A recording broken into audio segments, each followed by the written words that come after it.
What are you doing, Sean? I'm snowboarding. ပြောခဲ့တဲ့ဒီမင်းဒီမှာဘာလုပ်နေရလဲမင်းကဘာလုပ်နေလဲစသည်ဝတ်ကြလေးတွေကိုကျွန်တော်တို့ရေးကြည့်အောင်ဒါဆိုရင်မင်းဒီမှာဘာလုပ်နေရလဲအဲ့ဒါကိုကျွန်တော်တို့အင်္ဂလိပ်လိုရေးကြည့်မယ်ဘယ်လိုရေးကြမလဲမေးခွန်းဖြစ်ပါတယ်ဒါလေးကိုကျွန်တော်တို့ရေးလို့ရှိရင်ဘယ်လိုရေးကြမလဲဆေးဘယ်လိုရေးမလဲ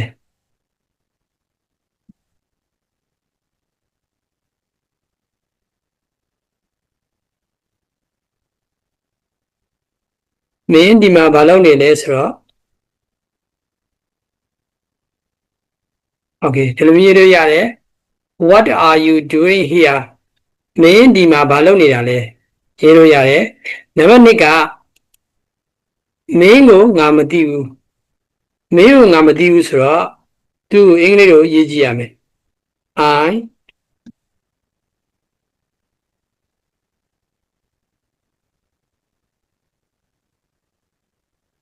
သူ့ကို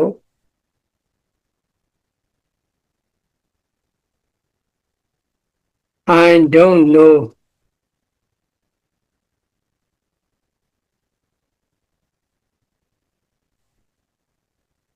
you ဒီလိုမျိုးရေးလို့ရတယ်မင်းကငါမသိဘူးဆို I don't know you ငါမင်းကိုမသိဘူး Okay နောက်ထပ်တစ်ခုကဘာလဲဆိုတော့မင်းဘေကလာတာလဲဒီစကားလုံးတွေကတော့အရန်မေးခွန်းလေးတွေဖြစ်ပါတယ်မင်းဘေကလာတာလဲဆိုရင်ဘေကဆိုတော့သူ့ကိုအမေးနဲ့စမယ် Where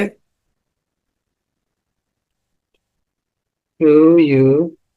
လာရဲဆိုတာ come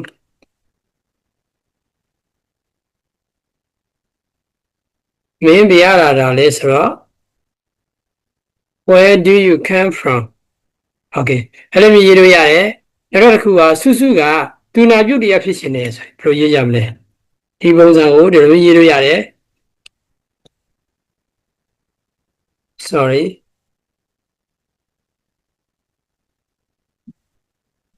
စုစု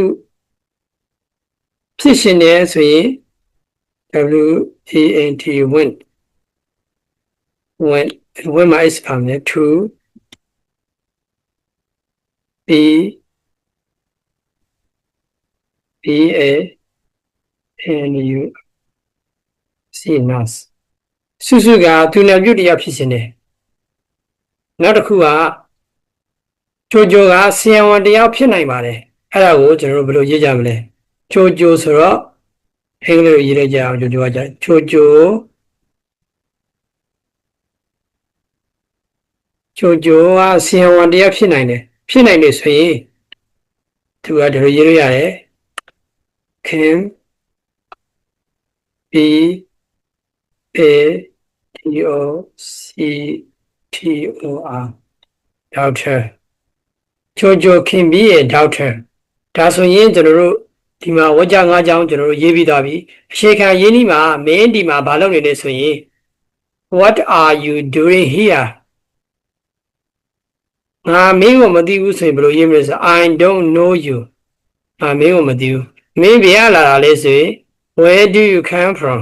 အဲ့လိုမျိုးပုံစံနဲ့တုံးတယ်စုစုကသူနာပြုတရားဖြစ်ရှင်ပါတယ်ဒါဆိုစုစု went to be a nurse အဲ့လိုမျိုးတုံးတယ်ချိုချိုကဆီယံဝန်တရားဖြစ်နိုင်ပါတယ်ချိုချို can be a doctor ချိုချိုကဆီယံဝန်တရားဖြစ်နိုင်တယ်ဒါဆိုရင်နောက်ထပ်ဝကြလေးကိုရေးကြည့်ပါပဲအောင်ကဒီနေ့မနေ့ကြောင်းနောက်ကြခဲ့တယ်ဒါဆိုရင်ဒီလိုမျိုးဝကြလေးကိုကျွန်တော်တို့အခြေခံရင်းနှီးပုံစံနဲ့ရေးကြည့်မယ်အောင်ဆိုတော့ subject ကအောင် subject ကကြည့်ရရနော်ကြောင်းနောက်ကြခဲ့ဆိုရင် was နောက်ကြတာတော့ like နဲ့တုံးတယ် like or is CHOO school ချိုချိုကကြောင်းနောက်ကြခဲ့တယ်ဆိုရင် was late for school အဲ့လိုမျိုးရေးလို့ရတယ်သူကဘန်ကောက်မှာရှိတယ်ဆိုရင်သူကဘန်ကောက်မှာရှိတာနေထိုင်တာမျိုးမဟုတ်ဘူးခဏတစ်ဖြုတ်ရောက်နေတာလည်းဖြစ်နိုင်တယ် he is in ဘန်ကောက်မှာရှိတဲ့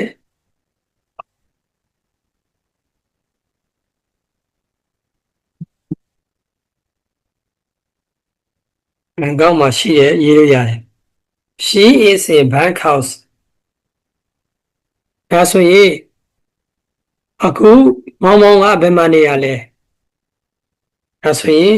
ဘယ်မှာနေရလဲမောင်မောင်အခုအဲ့လိုရေးရမှာဖြစ်တယ်ဒါဆိုရင်နေရကြတော့ဝဲနေမေးခွင့်ကြဝဲ dash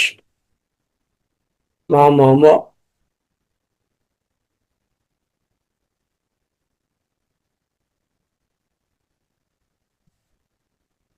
မောင်မောင်နေရကြတော့ online we live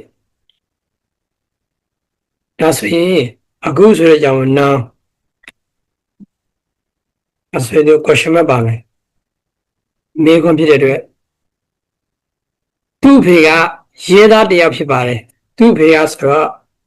ဒီလိုရေးရရတယ် his happy father ဖြစ်တယ်ဆိုတော့ is a p o u r s မေ his father is a policeman အဲ့လိုရေးလို့ရတယ်ဒါဆိုရင်ကျွန်တော်အမေကအိမ်မှာရှိရဲ့ဒါကဒီလိုရေးလို့ရတယ် subject ကကျွန်တော်အမေ my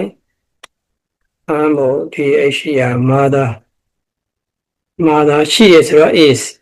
အိမ်မှာရှိရဆိုတော့ at home ဒီလိုရေးလို့ရတယ်ဒါဆိုရင်ဒီဝါကျအရှိခံဝါကျလေးတွေကိုကျွန်တော်တို့ရေးပြီးဖြစ်ပါတယ်ရေးပြီးတဲ့အခါမှာကျွန်တော်တို့ဒါလေးကိုအသေးချာလေးရေးတတ်ဖို့လိုတယ်အရှိခံဝါကျလေးတွေကိုရေးတဲ့အခါမှာနေ့စဉ်နဲ့အမျှဝါကျတူလေးတွေကိုရေးနေအောင် Friday မြဲလုပ်ဖို့လိုတယ်တကယ်တမ်းတော့ဒီဝါကျဆိုတာခက်ခဲတဲ့ဟာမျိုးမဟုတ်ပါဘူးဒါပေမဲ့နေ့တိုင်းလေ့ကျင့်ဖို့လိုပါတယ်အရေးဆိုတာကခက်ခဲတဲ့ထင်မှာပါတယ်ဒါဆိုရင်နံပါတ်6ကပြန်ကြည့်ပါမယ်အောင်ကဒီနေ့မနေ့နောက်ကျခဲ့တယ်ဆိုတော့အဲ့ဒါလေးမှာတစ်ခုကြံခဲ့တယ်ဒီနေ့မနေ့ကကျတော့ this morning နော်အဲ့လိုမျိုးရေးလို့ရတယ်ဒီနေ့မနေ့တစ်ခုကြံခဲ့တယ် this morning okay အောင်ကဒီနေ့မနေ့ကျောင်းနောက်ကျခဲ့တယ်ဆိုရင်အောင် was late for school this morning အဲ့လိုရေးလို့ရတယ်သူကဘန်ကောက်မှာရှိရဆိုရင် she is in Bangkok သူကဘန်ကောက်မှာရှိတယ်အခုမောင်မောင်ကဘယ်မှာနေရလဲ where does she မောင်မောင် live now အဲ့လိုရေးလို့ရတယ်သူ့အဖေကရေးသားတစ်ယောက်ဖြစ်ပါတယ်ဆိုရင် his father is a policeman ရေးလို့ရတယ်အဲ့လိုရေးလို့ရတယ်ကျွန်တော်အမေကအိမ်မှာရှိပါတယ် my mother is at home ကျွန်တော်အမေကအိမ်မှာရှိပါတယ်ဒီပုံစံလေးတွေနဲ့ခက်ဆင်ဆင်တွေအများကြီးရေးလို့ရတယ်ကျွန်တော်အဖေကအိမ်မှာရှိတယ်ကြိုအဖေကရေးသားတရားဖြစ်တယ်စုစုကဘယ်မှာနေရလဲသူကမန္တလေးမှာနေတယ်လှလှကဒီနေ့မနေ့ကျောင်းနောက်ကြခဲ့အဲ့တော့အစားထိုးဝတ်ကြလေးတွေကိုရေးပြီးတော့လေ့ကျင့်လို့ရပါတယ်နောက်ထပ်ဗီဒီယိုမှာနောက်ထပ်သင်ခန်းစာတွေနဲ့တွေ့ပါမယ်ဒီဗီဒီယိုကတော့အရှိခံရင်းနှီးအပိုင်းတစ်ဖြစ်ပါတယ်လေ့လာကြသူတိုင်းတက်မြောက်ပြီးတော့ကျွမ်းကျင်ပိုင်နိုင်ကြပါစေလို့ဆုတောင်းရင်းနဲ့အားလုံးကိုနှုတ်ဆက်ပါတယ်ဘိုင်းပါ